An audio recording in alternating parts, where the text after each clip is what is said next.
اعوذ باللہ من الشیطان الرجیم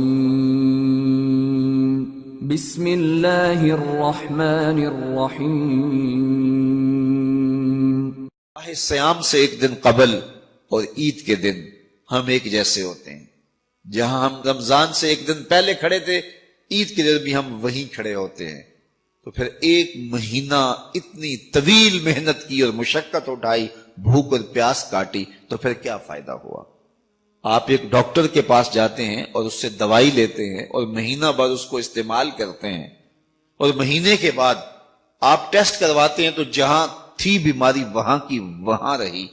تو پھر دو باتیں ہیں، یا تو ڈاکٹر نے دوا ٹھیک نہیں دی، یا پھر آپ نے دوائی کے ساتھ پرہیز نہیں کیا اور جہاں تھے وہیں کے وہیں کھڑے رہ گئے۔ تو ڈاکٹر کے پاس دوبارہ جائیں گے تو وہ کہے گا جناب اس بیماری سے نجات تو ایک مہینے کے کورس سے ہو جاتا تھا، تو آپ کو آرام کیوں نہیں آیا؟ آپ نے پرہیز نہیں کیا۔ تو آپ اس کو کہیں کہ جناب ہم دوبارہ مجھے ایک کورس اور کروا دیں، لیکن پرہیز میں نے پھر بھی نہیں کرنا۔ تو ڈاکٹر کہے گا کہ نہیں جناب چھٹی کرو، اگر دوائی لینی ہے تو اس کے ساتھ جو احتیاطی تدابیر میں بتاؤں گا ان کو اختیار کرنا ہوگا۔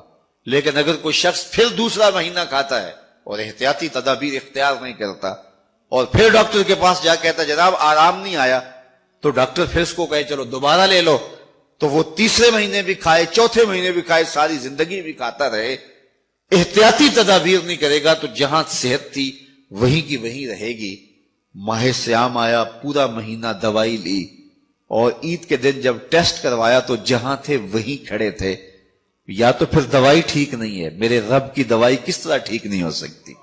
جب اس نے کہا ہے لعلکم تتقون، تم روزے رکھو میں ضمانت دیتا ہوں تمہیں تقوی ملے گا، تو پھر تقوی نہیں ملا ہے تو پھر ہم نے روزے کی احتیاطی تدابیر کو اختیار نہیں کیا ہے، اور اتنی طویل مسافت کاٹی ہے، مشقت کاٹی ہے، بھوک کاٹی ہے، پیاس کاٹی ہے، لیکن اگلے سال ہم پھر آئے تو ہم پھر اسی طرح وہ مشقت کاٹنے لگے اور احتیاطی تدابیر ہم نے پھر اختیار نہیں کی۔ تو صاحبو، یہ ماہ سیام زندگی میں ایک بار پھر آیا ہے، اس کو احتیاطی تدابیر کے ساتھ گزارو۔ من لم یدع قول الزور والعمل بہ فلیس للہ حاجۃ فی ان یدع طعامہ وشرابہ، کہا جو جھوٹ اور جھوٹے امور اور کام نہیں چھوڑتا اس کے بھوکا اور پیاسا رہنے کی کوئی ضرورت رب کو نہیں ہے۔ وہ روزے کے ذریعے سے تمہاری تہذیب نفس کرنا چاہتا ہے، تمہارے من کو سنوارنا چاہتا ہے، تمہارے اندر کی غلاظتیں دور کرنا چاہتا ہے، لیکن تم اس کو احتیاطی تدابیر کے ساتھ لینے کے لیے آمادہ نہیں ہو تو کاٹتے رہو، ہر سال مشقت کاٹتے رہو۔ 40 سال 45 سال 50 سال ہو گئے روزے رکھتے، ہر سال یہ ہوتا ہے کہ 29 شعبان کو جہاں کھڑے ہوتے ہیں 1 شوال کو بھی وہی کھڑے ہوتے ہیں، تو پھر کیا فائدہ اتنی مشقت اٹھانے کا؟ تو ماہ سیام زندگی میں ہمیں ایک بار ملا ہے، ایک بار ذرا اس کو احتیاطی تدابیر کے ساتھ گزار کے دیکھیے تو آپ دیکھیں گے کہ یہ روزہ کس طرح من کے اندر روشنیاں ڈال دیتا ہے اور کس قدر تقوی کا نور نصیب ہوتا ہے۔ تو زندگی میں اس ماہ نور، ماہ سیام رمضان المبارک کو پوری احتیاط کے ساتھ، پورے حزم کے ساتھ، اور جو بتائے گئے اصول و ضوابط ہے ان کے ساتھ گزاریے۔ آنکھوں پہ بھی پہرا بٹھائیے، خیالوں پہ بھی پہرا بٹھائیے، سوچوں کو بھی آوارہ نہ ہونے دیجیے، رزق بھی پاک لیجیے، اور زبان پر بھی کوئی ایسا جملہ نہ آنے پائے جو رب کی ناراضگی کا سبب ہو، خیال بھی نہ بھٹکے، نظر بھی نہ بہکے، اور ایک ایک عمل زندگی کا خوبصورت ہو، منظم ہو، مرتب ہو، اور ادھر 30 روزوں کی بھوک ہو، اور پھر نتیجہ کیا ہوگا؟ میرے رب نے وعدہ دیا ہے لعلکم تتقون، تمہیں تقوی کا نور نصیب ہو جائے گا، تمہاری زندگی ایک عجیب کیفیت میں ڈھل جائے گی اگر تم روزے کو اس کی حقیقی لگتا ہے کہ جب جمعۃ المبارک یا نماز ختم ہوتی ہے تو لوگ مسجد سے ایک دوسرے کو دھکے دے کر کے باہر نکلنے کی کوشش کر رہے ہوتے ہیں، ایک سمت کھڑے ہو جائیں کہ موقع مل گیا ہے 2 لمحے اور کھڑا ہونے کا، لوگ آرام سے نکل جائیں گے تو میں بھی نکل جاؤں گا۔ جلدی جلدی مسجد سے نکلنے کے لیے جو بے چینی ہے، یہ ایک مومن کی زندگی نہیں ہے۔ اس کا جی چاہتا ہے کہ جو ہے وہ زیادہ سے زیادہ میں مسجد میں وقت گزاروں، اور مومن ایک نماز کے بعد جب دوسری نماز کے لیے انتظار کر رہا ہوتا ہے مسجد میں بیٹھ کے. ایک نماز پڑھ لی تو گیا نہیں ہے کہ اب یہیں بیٹھ رہتا ہوں, دوسری نماز پڑھ کے جاؤں گا. اللہ کی رحمتیں چھم چھم اس کے اوپر اتر گئی. میرے اور آپ کے آقا و مولا نے ارشاد فرمایا من لم یدع قول الزور والعمل به فلیس للہ حاجۃ فی ان یدع طعامہ و شرابہ. جس نے جھوٹ اور جھوٹے کام نہیں چھوڑے اس کے بھوکا اور پیاسا رہنے کی اللہ کو کوئی ضرورت نہیں ہے.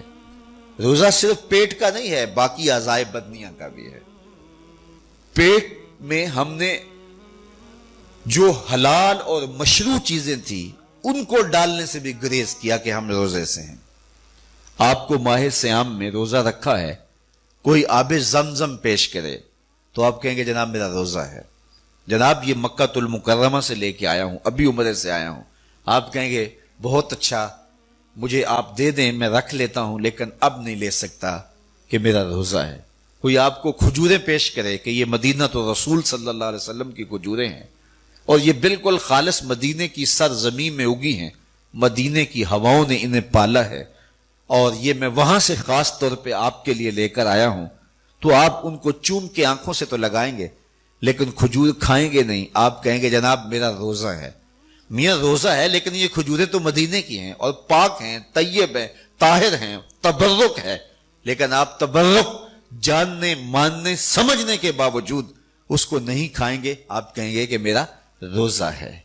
وہ ایک صاحب نے لوہے کا کڑا پہنا ہوا تھا, تو میں نے اس کو کہا کہ یہ گناہ بے لذت ہے, یعنی ایسا گناہ ہے کہ گناہ بھی ہو رہا ہے اور لذت بھی کوئی نہیں ہے, تو گناہ بے لذت کیوں کرتے ہو؟ تو اس نے مجھے جھٹ سے کہا کہ میرے ایک دوست گئے تھے اور وہ مدینہ تو رسول سے لے کر آئے تھے, تو یہ مدینے کا تحفہ ہے. تو میں نے کہا صاحب مدینے والے نے تو منع کیا ہے, تو کھجوریں مدینہ تو رسول کی ہوں یا مکہ المکرمہ کا مائے زمزم ہو, آپ کو روزے کی حالت میں پیش کیا جائے تو آپ اس کو نہیں لیں گے. تو جو چیز جائز ہے, مشروع ہے, متبرک ہے, آپ وہ حلال ہونے کے باوجود بھی نہیں لیتے کہ وقتی طور پہ میرے اوپر ممنوع کر دی گئی ہے. تو جو چیزیں جائز, طیب, طاہر